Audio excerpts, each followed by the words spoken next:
For a great cup of joe, there's one thing you should know. Your morning brew can also be playful. Buff Boy Brewing guys make the temperature rise, and you surely feel naughty when you swallow our coffee. If you want some real heat, give your mouth a fine treat. You will want some more, rest assured. Buff Boy Brewing, you can't get enough of. It's time for The Scribble, your weekly fix of celebrity chats, bizarre stories in the news, and basic random chatter with best-selling author and syndicated radio host Jeremy Bradley. Make sure your seat is in the upright and locked position and your barf bag is securely in place. Here's Jeremy Bradley. Thank you very much, Larson. Jeremy Bradley here. This is The Scribble, and thanks for tuning in at thescribbleshow.com and on SoundCloud and iTunes. I'm just looking, June 1st. Yikes. Ugh. Well, I mean, it's a good thing that summer's here, but I'm just saying time flies. It really, really does. And what is it? But time flies when you're having fun, is the saying, and so maybe that's a good thing then. To me, it's just kind of scary. I just slapped myself. I don't know if you heard that.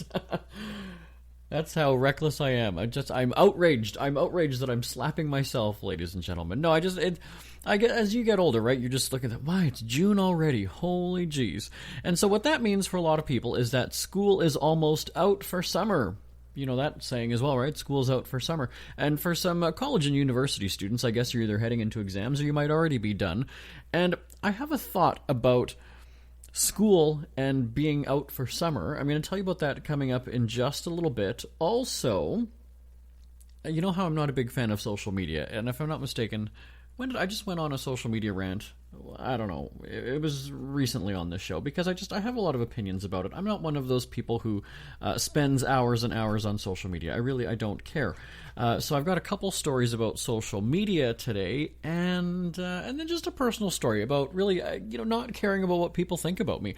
And that's often misconstrued. Let me tell you, when I've said, I don't care how I look, people actually feel that that's low self-esteem. And if anything, I think it's the opposite. That means that I can go to the mall, I can go to the store dressed as a schmo and not give a crap that people are going to look at me and talk. I think that means that I've got confidence, don't you? Anyway, I'll tell you about that story coming up in just a little bit. And on our syndicated radio shows, we have a special travel broadcast coming up. If there's time, I'll tell you about it here on the podcast this week, because I do have a really fun job where I get to basically vacation and get paid to travel. So I'll have that story coming up for you in just a little bit. Let's get to a break first, and then all the stories coming at you on The Scribble. Who are the Kardashians feuding with now? What did that little thug Justin Bieber do this time? Who's getting hitched? And who's headed for Splitsville? Hear the latest celebrity news and gossip every day on Entertainment Wrap-Up. The good, the bad, the ugly, but mostly the ridiculously hilarious. It's all recapped in this daily segment at entertainmentwrapup.com. Have a laugh at the expense of the rich and famous when they take themselves way too seriously. It's 3 minutes of time-wasting fun at entertainmentwrapup.com. Check out Entertainment Wrap-Up at entertainmentwrapup.com. Brought to you by Speak Free Books. Jeremy Bradley here, back on The Scribble. I mentioned at the top of the show that school is out. If not for the youngsters, at least it is for the college and university students. And when you're a kid, when you're in school, you appreciate that 2 months off, I got to tell you, because it's a real treat, especially in the summer months where you live. You can just go and, hang out, enjoy the heat. If it was 2 months off in the winter, depending on where you live, at least in Canada, you might not want the 2 months off then. But here's the deal. I've always, and my full disclosure, my mom's a teacher, my brother's a teacher, my sister-in-law's a teacher, my uncle was a teacher, and we've had a very educational family over the years. And when I was living at home with my parents, and my mom would be off of school for 2 months, I gotta tell you, she was bored out of her mind after about the first week or so. So as much as people love the 2 months off, it's kind of annoying if you don't really have hobbies. Now that my dad is retired, it's a little bit of a different story. She does appreciate the 2 months off. But here's the deal. When you're a grown-up, when you're working in the real world, it's very unlikely that you're going to have 2 months off in the summer. a lot of jobs you're lucky to get 3 weeks off, but 2 weeks is sort of standard from what I understand in a lot of areas. So I'm thinking that if you're really wanting, at least high school students, to be prepared for the real world, that's what I remember about high school was, you had, they treated you like an adult. If you were late for class, you got detention. You had a late slip, even if it was literally 5 seconds late, you were sent to the office and you couldn't go to class. You had detention. You couldn't go back to class until you served detention. They really were grooming you to be responsible adults, right? Like you can't show up for work late. It's just one of those things. They were training you to become an adult, and they wanted you to be professional. They wanted you to have that work mentality, that adult, that responsibility. And so then I kind of think about it and go, well, that's not really setting them off on the right start by giving them 2 months off then. If you're going between 11 and 12, grade 11 and 12, maybe you should almost work right through and you get your 2 weeks off at, I guess, Christmas it is, right? Christmas, and then 1 week at spring break. You look at that, they're almost getting 3 months off, especially with all the days off mixed in along the way. You're getting 3 months off of school. And so it kind of makes me wonder then, and I've heard different areas toying with the whole year-round school thing, but I don't know if that's been for money or what the reason why they've suggested that. But I think just solely from a point of view of like, if you're grooming them for the real world, well, don't have the expectation that you're going to get, 2 months off. And as it is, school is not 8 hours a day, right? It's 5.5, or 6 maybe at the most. If you've got those detentions like I had in high school, 6.5, 7 hours a day. But I just think that if they, if you treat it a little bit differently, treat it like a job, and then that'll help kids. Because, it's interesting to see nowadays that the kids are all about social media. And I'm 35, I'm going to be 36 this summer. But I have that old person view of life where, we weren't addicted to our phones and everything like that. So, we did focus on a job. When I got my job, I was working when I was 13, 14, 15 years old in the summer. And we didn't have cell phones distracting us and social media and friends. It was kind of like, no, you know what, I got to work today, guys, sorry. So we had a bit of a different mentality and a different motivation when I was growing up. And hopefully a lot of younger kids still do. I'm not saying that all of them don't. That's a generalization, certainly. But I really think that, if you treat school a little bit more like a job, then it won't be a rude awakening when kids get their first job, right? All right. Anyway, tell me what you think about that. Send me an email, live@jbonair.com, live@jbonair.com. Now, speaking of social media and jobs, here's the deal. A lot of youngsters probably don't want to get a job. They just want to make money on social media, right? With YouTube videos or whatever it is. Now, here's the deal. I've been on the radio for over 12 years now, and I know that a whole bunch of free stuff comes from me all the time. All the time. We get companies that send us samples of things, right? They want you to promote it. They want you to mention it. I get crap for the dogs. I get crap for my dogs all the time. And what's interesting is that at the beginning, it's exciting, it's a novelty, and you want to show it off, right? And I did it too. I wasn't really on social media. We would just post things on our radio show website. But now, when you have a certain amount of followers, these companies are reaching out to you, right? And they're saying, hey, do you want to wear our jewelry? Or, hey, do you want to wear our shoes? Or, hey. And what happens is they send you the free pair of shoes. And to me, this is just logical in my head. And maybe people don't think it through properly. But you get sent the box of shoes, okay? You take a picture, and you now show your 50,000 followers, your 80, 100,000 followers. And here you are, you're basically endorsing a product and driving sales for that company or that shoe or that whatever it is, right? But what are you getting out of it? You got one free pair of shoes that, let's say, at most cost $200. At most, all right? We know it probably isn't. It's probably a $50, $80, $100 pair of shoes. So you're getting a free pair of shoes, but yet you're marketing and advertising the pair of shoes to everybody, to all of your audience, to all of your followers. So the really smart people, and I'm sure there are people that are doing it, that are cashing in on that. And this is where you reply, because I actually had a company that messaged me, said, we want your dogs to model our products. And I fire back with an email address going, here's one of our business managers, go ahead, you can, she'll give you the rates as to what that costs you. So let's be smart on this, people. If you're reached out to by a company, if they contact you and want you to endorse something of theirs or take pictures and show it off on your social media pages, you ask how much they're going to pay you for that as well. All right, you got to take it one step further because they're using you. They're taking advantage of you. It's no different than people who who everybody whips out their phone when they see a car crash or, something happening out on the street. Newspapers back in the day used to pay, at least one newspaper that I was at, $100 for a photo.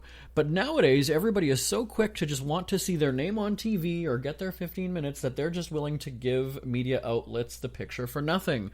And again, I think that is very stupid. They want content, they've got to pay for it. Social media is not an excuse now just to kind of get stuff for free. So please have a bit of business savvy if you're going to be engaging in those types of transactions on social media. When there was a fire, there was a house burning behind mine a couple summers ago, and I had posted it on social media, and I had all the local news outlets messaging me asking if they can use my photos and videos, and I said, you know what, you can license it, absolutely, you can license it, but just because it's on my Twitter page doesn't give you the right to now go and broadcast it. And so, you got to make money off of it. You really, I think that it's taking it to the next step. I'm trying to help you out here, I'm trying to help you make money. If a company reaches out and says, hey, model our product, or hey, post on your social media, we'll give you a free da-da-da-da-da, you say, and how much are you going to pay me for that? Ever had something to get off your chest but never had the balls to say it? That's a load of crap. Speak Free with JB.com is exactly what you've been waiting for. Your chance to tell it like it is and not care what anybody else thinks. Have your say on issues of the day.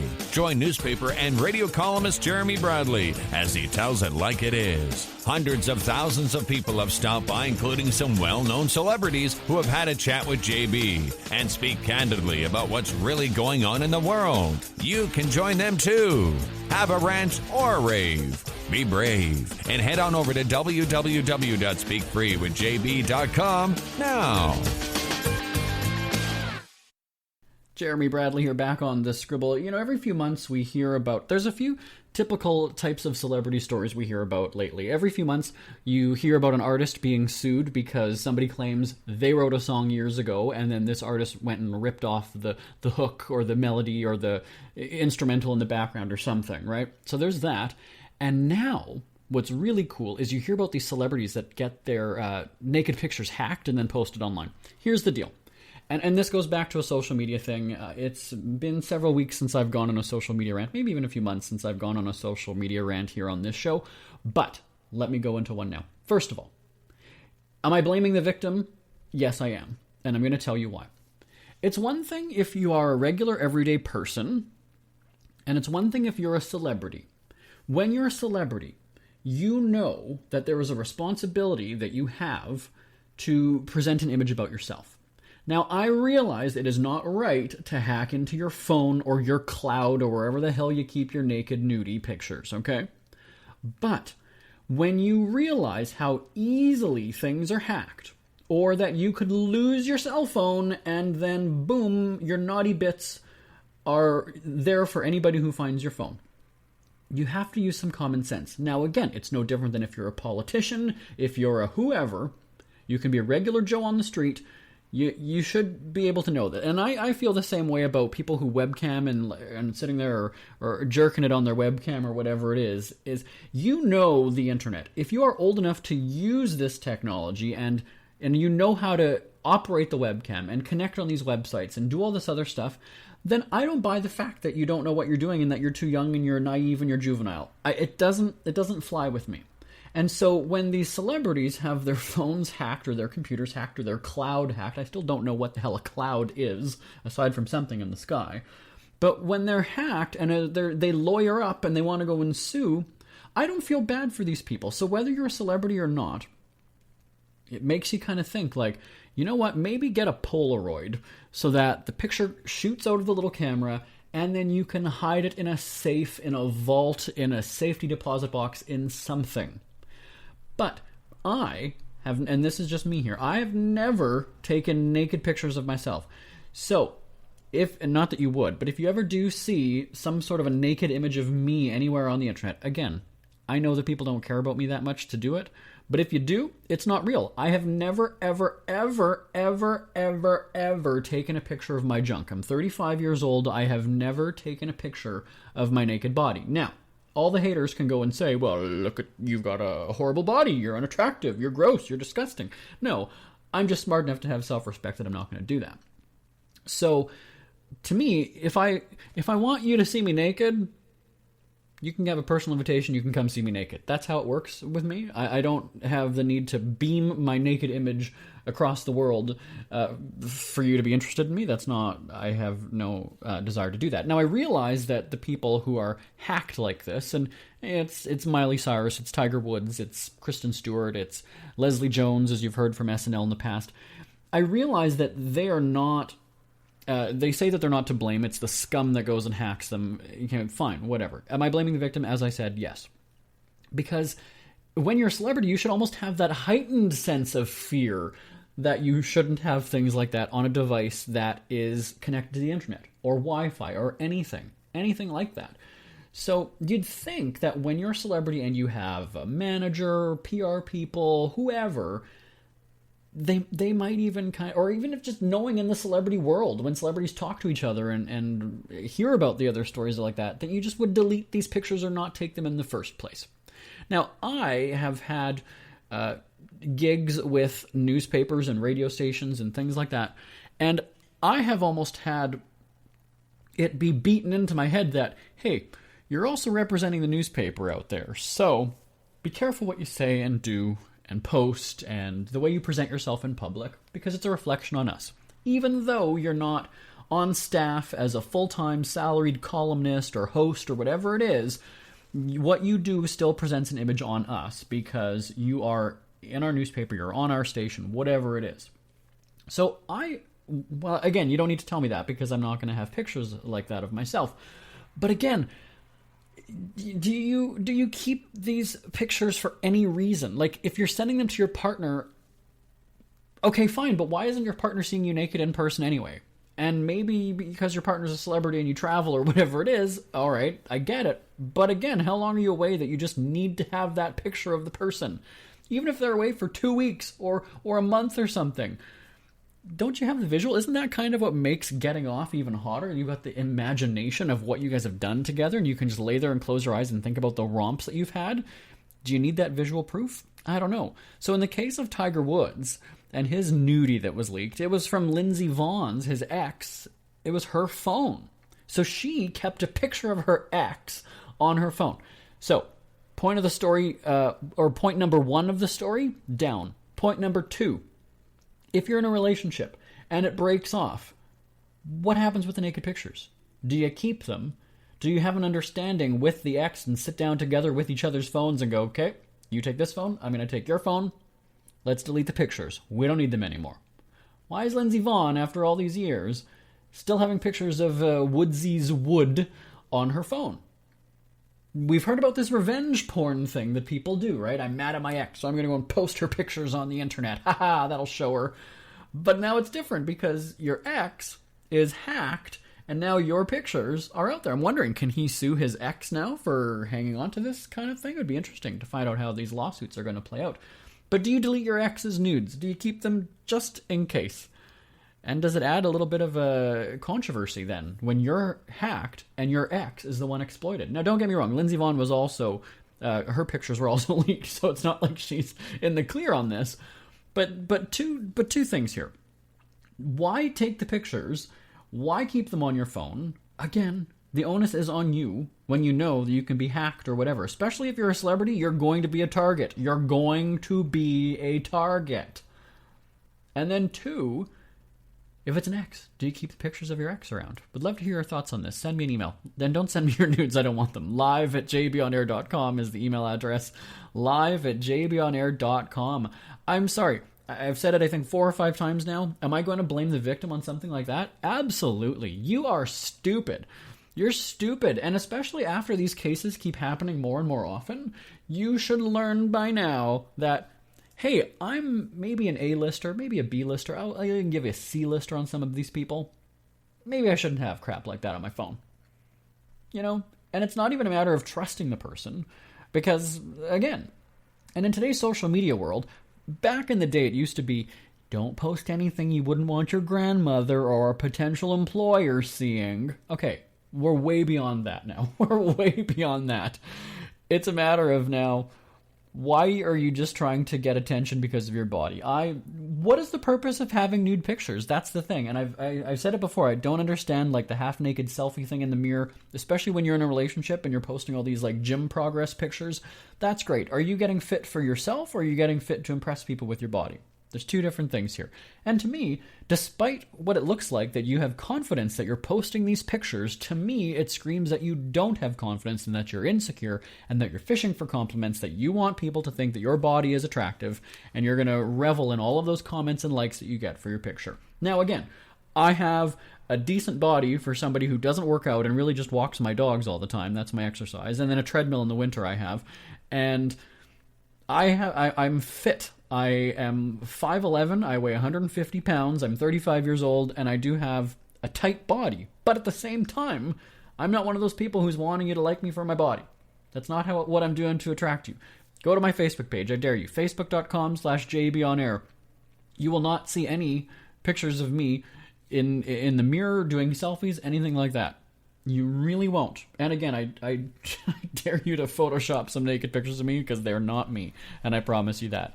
Send me an email. Would love to know your thoughts on all this. Nudie pictures, social media desperation. Send me an email. live@jbonair.com. live@jbonair.com. Isn't it crazy that you wait for payday, but before you know it, you're strapped for cash again? It's time to stop blowing your money and become a smart spender with the book, The Official Guide to Being an American Cheapskate, at cheapskatebook.com. Learn simple ways to cut costs at home every day and during special times of the year. Don't go broke at Christmas. Don't remortgage the house for a fancy vacation. The book is filled with tips to save you money throughout the year. Check out the best-selling book, The Official Guide to Being an American Cheapskate, at cheapskatebook.com or on Amazon and iTunes. Jeremy Bradley here on The Scribble. We're continuing on. You know what? I'm not one of those people who is vain about my looks. In all honesty, let me tell you, when we started our radio show, Top of the Charts, I guess it's almost 12 years ago now, we did a photo shoot, and we spent probably about 3 hours. We took a suitcase of clothes for me. We went around downtown. We went into a studio where, with the backdrop and everything, and we did a bunch of pictures. And I don't even know how many they were. We got a CD-ROM. For you younger listeners, you can check out what those are. But we got a whole disc of photos. And you know when people go through their digital photos, or like they'll pose for a selfie and they're like, I don't like that one, I'll take another one. Oh, don't like that one, I'll take another one. For me, I honestly don't care what I look like. And I know that makes some people think, oh, well, you don't have self-esteem. No, in all honesty, I really don't care. I don't dress to impress. I don't care what you think I look like. And to me, it's actually the opposite. I feel that I've got so much confidence that I'll go out wearing whatever crap doesn't match or whatever's comfortable just because I want to. I don't get dressed thinking, okay, people are going to look at me and think I'm an idiot. I don't really care what you think. And so I've always felt that way. I really have. I swear to you. I have never, as I've mentioned on this show, I think before, I've never done like half-naked selfies, and I've got a decent body for 35 and not working out, but so it doesn't matter to me what I look like when I go out. And it's just the same thing when I go and get my hair cut. I'm not particular about it, and I get like the sides shaved with like a number 2 on the razor, and then the top is what. Well, I totally forgot what the numbers were when I went to get my hair cut last week.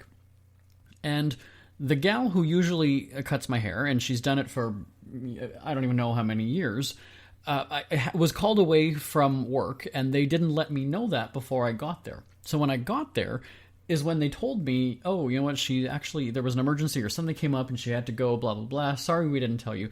And I was like, well, I mean, I'm already here, and it's just a haircut. Like, I really am not picky about what the sideburns look like, if it's squared or rounded at the back. I swear to you, it doesn't matter to me.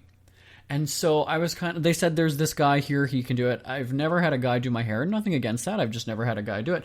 But I kind of judge you when you're cutting my hair, or, I base my judgment on you of what your hair looks like. And when you've got this big flamboyant, almost like pompadour, and it's highlighted, and you're Asian, if you think you look good, that's one thing, but I personally don't like your hair. And so it does actually sort of make me think, what's he going to do to my hair? And do you know what I'm saying? Like, if it's the first time you've gone to a person to have them cut your hair, you check out their hair. You check out their hair and you take a look and you see, is their hair a mess?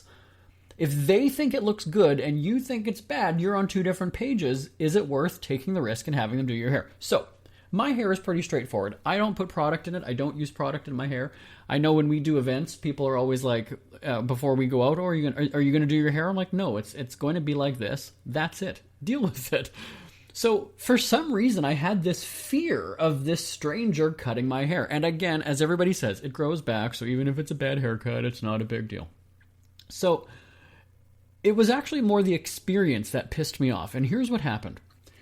I don't care for them to wash my hair beforehand because you're just cutting it off anyway. So I've never understood that, why they want you to go and wash your hair first. I wash my hair before I leave the house. That should be good enough for you. But he insisted on doing it. One, that made me feel, okay, what? Are you saying my hair is dirty? So I was sort of offended with that. And then secondly, when he went to do a quick sort of blow dry, like he rubbed it with the towel to kind of make it dry, but then he started blow drying it. He hit me in the back of the head with the blow dryer. Sorry, no, on the top of the head with the blow dryer when he went and moved. So he clunked me on the head.